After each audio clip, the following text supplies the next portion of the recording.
आंतरराष्ट्रीय वित्तीय केंद्र NSG फॉक्सकॉनसह अनेक उद्योग गुजरातला पळवले गेले असा आरोप गेल्या काही वर्षात होतोय आणि त्यावरून आरोपांचा धुरळाही उडाला।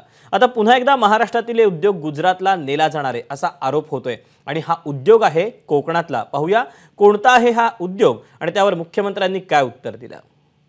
22 जनवरी को राम जन्मभूमि को लेकर जो निर्देश दिए गए हैं मुंबई को दिवाली मनाई जाने की आपने महाराष्ट्रातला आणखी एक प्रकल्प गुजरातच्या दिशेने गेला पाणबुडी प्रकल्प।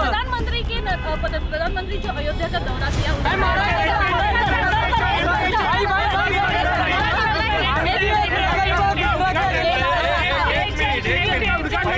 पहले कुछ लोग कहते थे मंदिर वही बनाएंगे, तारीख नहीं बताएंगे।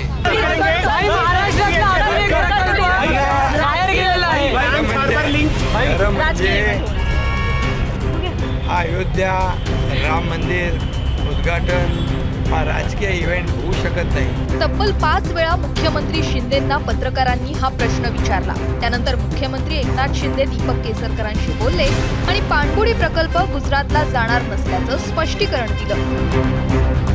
आतापर्यंत महाराष्ट्रातून 17 महत्त्वाचे प्रोजेक्ट हे गुजरातला गेले आणि या महाराष्ट्राचे मुख्यमंत्री आणि उपमुख्यमंत्री दोन्ही हे तोंड शिवून बसलेले आहेत। हे खोटे आकडे देत आहेत, परदेशी गुंतवणुकीचे खोटे आकडे देत आहेत, हे खोटारडे आहेत।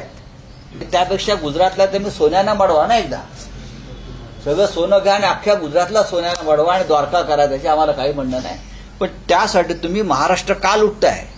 आमच्या मराठी तरुणांच्या तोंडचा रोजगाराचा घास तुम्ही का खेचून घेताय? तुम्ही खोट्या बातम्यांवर विश्वास ठेवू नका। इथं केसरकर आहेत, मी सकाळी उदय सामंत मंत्र्यांशी बोललोय। हा जो प्रकल्प आहे तो आपल्या राज्याचा प्रकल्प आहे, तो राज्यातून बाहेर जाणार नाही याची आपण खात्री बाळगा। सिंधुदुर्गात होणारा पाणबुडी प्रकल्प गुजरातला जाणार असल्याचा दावा विरोधी पक्षांनी केलाय। महायुती सरकारमधल्या मंत्र्यांवरही महाविकास आघाडीच्या नेत्यांनी सवाल उपस्थित केलेत। एखादा प्रस्ताव तयार करायचा, प्रोजेक्ट रिपोर्ट तयार करायचा, त्याची फिजिबिलिटी तपासायची, त्याला खर्च किती येईल हे सगळं करायचं, जवळपास जागा ठरवायची आणि सगळं झालं रे झालं की गुजरातला हा प्रकल्प पळवायचा।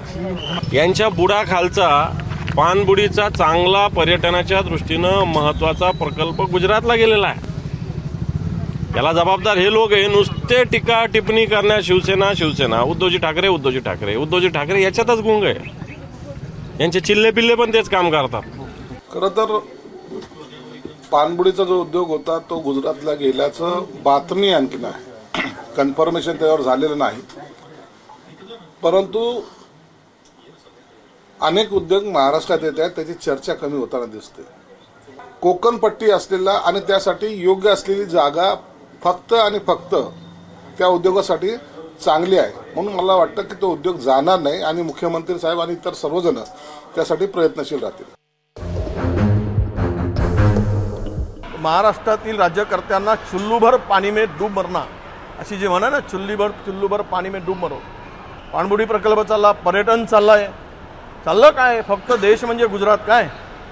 जे उद्योग आहेत ते सर्व उद्योग आता झपाट्यानं पळवण्याचं काम चाललं आहे, बाहेर नेण्याचं काम चाललेलं आहे आणि काही जबरदस्तीनं घेण्याचं काम चाललेलं आहे आणि समृद्ध गुजरात करून अख्खा देश खिळखिळा करणं, उद्ध्वस्त करणं हे राजरोसपणे सुरू आहे। 2018 मध्ये मी स्वतः अर्थ राज्यमंत्री असताना हा प्रकल्प दिलेला आहे।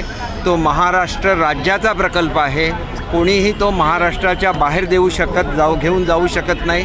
दुर्दैवाने 2019 मध्ये महाराष्ट्राला असे एक पर्यटन मंत्री मिळाले की ज्यांना पर्यटन म्हणजे काय ते माहिती नाही आणि त्यांच्या काळामध्ये हा प्रकल्प रखडला। हा प्रकल्प मात्र आता पद्धतशीरपणे हे चांगले प्रकल्प आहेत ते गुजरातला नेण्याचा जो गुजरात शासनाचा आणि केंद्र शासनाचा डाव आहे आणि तो डाव आता त्यांचा दिसून आलेला आहे। आणि यावेळी सिंधुदुर्ग जिल्ह्यातले 3 मंत्री या राज्य सरकारमध्ये आहेत, एक केंद्रीय मंत्री केंद्र सरकारमध्ये आहे। असं असताना हा प्रकल्प नेणं म्हणजे महाराष्ट्राशी गद्दारी केल्यासारखं आहे। आज जे सरकार आहे ते मात्र गुजरात आणि केंद्र सरकारच्या मोदी आणि शहांच्या ताटाखालची मांजरं आहेत, हे लोकप्रतिनिधी आहेत, हे मात्र निश्चित या ठिकाणी झालेलं आहे. माहिती न घेता फक्त वैयक्तिक द्वेषापोटी आमचे विरोधक यावर भुंकण्याचं काम करतायत. आता कोकणात आणि सिंधुदुर्गात येणारा पाणबुडी प्रकल्प हा कुठेही गुजरातला जात नाहीये, पण जसा पाणबुडीचा प्रकल्प कोकणात महाराष्ट्रात आहे तसा एक प्रकल्प गुजरातनी करण्याचा निर्णय घेतलेला आहे. गुजरात सारखंच केरळमध्ये पण अशा पद्धतीचा पाणबुडीचा प्रकल्प येतो आहे, म्हणून कोणीही आपला प्रकल्प पळवला नाही. पाणबुडीचा हा प्रकल्प नेमका आहे तरी कसा तेही पहा. पाणबुडीतून 20 ते 25 व्यक्ती समुद्राखाली जाऊ शकतील. कोरल्स, रंगीबेरंगी मासे आणि समुद्राच्या आतील अतरंग पाणबुडीतून न्याहाळता येईल. तारकर्ली स्कुबा सेंटर मधून पर्यटकांना स्कुबा करण्यासाठी देखील याच ठिकाणी नेलं जातं आणि स्कुबाच्या माध्यमातून समुद्राखालील अनोखं विश्व दाखवण्यात येतं. त्यामुळे इथे जर पाणबुडी प्रकल्प झाला तर वयोवृद्धांनाही समुद्राखालील सौंदर्य न्याहाळता येणार आहे. पाणबुडी प्रकल्प 2 ठिकाणी प्रस्तावित होता. एक म्हणजे कोकणातील निवती रॉक वेंकुर्ला येथे आणि दुसरी गुजरातमधील द्वारका येथे. अशा 2 ठिकाणी प्रस्तावित होता, परंतु आपल्या इथे फक्त चर्चा केली गेली. गुजरातच्या राज्यकर्त्यांनी ते करून दाखवलं आणि याला आपल्या कोकणातील प्रशासकीय आणि राजकीय अनास्था जबाबदार आहे. आधी वेदांता फॉस्कॉन, टाटा एअरबस, आंतरराष्ट्रीय वित्तीय सेवा केंद्र, नंतर हिरे व्यवसाय आणि आता पाणबुडी प्रकल्पही महाराष्ट्रातून गेल्याचा आरोप विरोधकांनी केलाय. ब्युरो रिपोर्ट, एबीपी माझा. एबीपी माझा, उघडा डोळे बघा नीट.